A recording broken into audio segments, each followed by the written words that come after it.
Stephen Furtick himself did not have growing up. When I baptize you, Jesus was baptized, you know, he was setting the example. And you're not.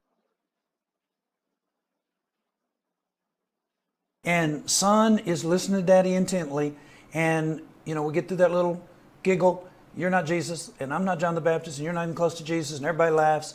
This is a little fun time with the daddy and his son and Jesus. This is a symbol. Where does it say it's a symbol? And I'm just saying, for your confidence building, this is what we would do. If I were telling my son something that of this nature, I would say, now sons, daughters, let's look up, and I want you to make sure that you're not trusting in, something that I'm telling you that I could be mistaken about. We're going to look up, and can you see my Bible program here? I've typed in the word symbol. And Stephen Furtick tells his son, it's a symbol. Jesus is setting an example. You nod with daddy. Be in agreement here, because I'm going to end up baptizing you. Look, I put in symbol. I put in any form of the word of symbol, and there's not even the word symbol in the New Testament. Let me back up and get make the search as wide as I possibly can. There's nothing even close to symbol. Am I spelling symbol right? S-Y-M-B-O-L?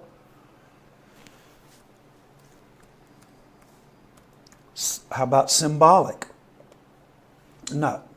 So where did Stephen Furtick and the Baptists in Louisville, Kentucky that taught him get the idea that baptism is a symbol and that it is Jesus setting an example? False doctrine. The dude is a liar. And he is lying to his own son about the purpose of baptism. Why do you want to call yourself a Baptist? Well, he's in Elevation Church. Well, he was in the Southern Baptist Convention, and he just got out this year. And he is telling you that baptism is a symbol and that Jesus' baptism was for your example. Jesus. Nothing close. Nothing close. And I'm not John the Baptist, but when you're going to be baptized, it's a symbol. It's you emulating the death of Christ and the resurrection of Christ and the washing away of your sin. It doesn't say you, but it says that you're saved and that you belong to. When you're going to be baptized, it's a symbol. It's you emulating the death of Christ and the resurrection of Christ and the washing away of your sin. It doesn't save you, but it says that you're saved and that you belong to, and the washing away of your sin. It doesn't save you, but it says that you're saved and that you belong to Christ. Away of your sin. It doesn't save you, but it says that you're saved and that you belong to Christ. And in the note, See the son? Yes, Daddy. Yes, Daddy. He's doing the reading, and he's not reading if he's reading from the example from the written record in Matthew chapter 3.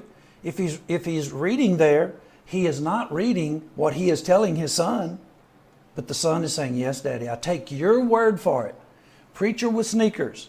I'm sitting at the feet of my own dad, and I'm taking his word for it. And he's going to give me his Bible, and he says, what I did in this Bible that I'm going to give to you is I preached from these texts, and I highlighted and wrote down the lesson that I preached. Do you think that he wrote down the lesson that he preached on Jesus' baptism and what it means to you in regard to your being saved?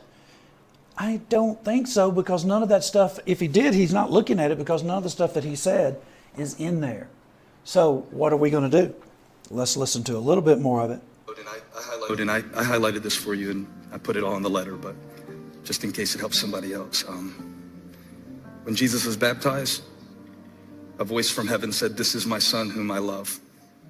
With him I am well pleased." I want you to copy that in your heart. How can you copy that in your heart when you're not even doing what God says for you to do? I mean, John the Baptist tried to argue with Jesus about even baptizing him.